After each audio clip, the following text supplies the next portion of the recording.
So this dates way back to the time when I was a little girl, and this was in the movement of women's liberation. So my mom, while she was a mom, she also had a career. So that was my first role model. And I remember back then wanting to be just like my mom. I already knew that I wanted to have a career, but even more powerful was that feeling I had about wanting to be a mom. It's something that's just always been there for as long as I could remember.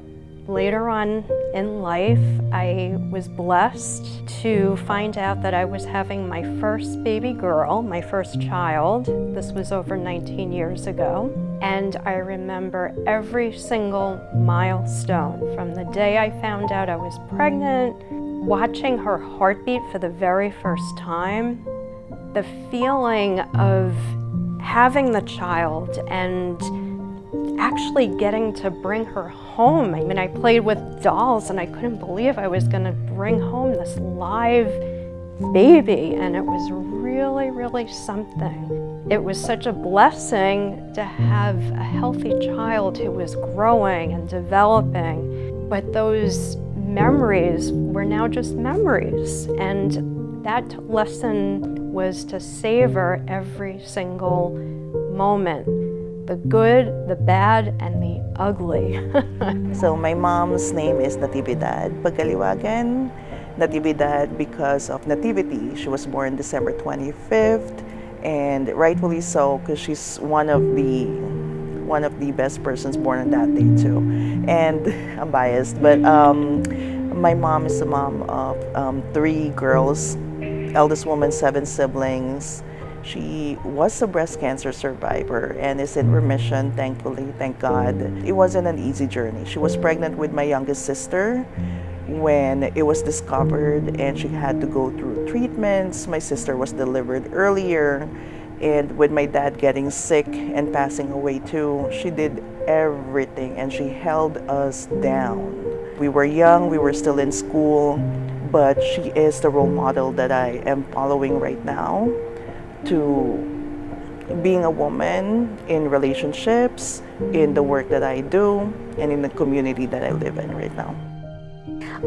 So I came to US in 2018 for my higher studies, just a teenager, a suitcase full of dreams, hopes. I was very nervous, and the only other thing I had with me, other than all the materialistic things, was the strength that my mom gave me. So we come from a working class family where my dad worked extremely hard to support us, and my mom was a homemaker, but she's been everything. She's been a healer, she's been a teacher, she's been my friend, she's been a supportive person in my whole life. So when I took that flight by myself, I knew for a fact that it wasn't just me, but my mom who was, walking side by side at every step I took. Every sacrifice she's been made for me, every little need that she held back for, her own needs that she held back because of me, or every penny that she saved so that I could be here, or I could even be allowed to have such big dreams. So everything I have become so far, and everything I will become in the future, I owe all my life to her. So happy Mother's Day, and I love you very much. So my mother is actually a very smart and hardworking woman, and one of the things that she did growing up in my family, she always made sure and emphasized on education and learning and putting your best effort in school. And I feel like that influence actually kind of helped me and my brothers. We all graduated from college, we all work in different careers, and it kind of helped me get to where I'm at now. And so all the mothers out there, happy Mother's Day. My mother played a very important role in my life. She immigrated from South Korea with my father in the late 70s. And she raised 4 kids on her own, not speaking a word of English. So you have to really understand the grit and determination that she had to do to come to a totally different country, not speaking the language, and raising 4 young kids. She ingrained in me as a child to really focus on what I wanted to do, what was my passion in life. She as a typical Asian parent, wanted me to be a pharmacist, and I convinced her that I did not want to be a pharmacist, and I really wanted to pursue the business aspect of healthcare.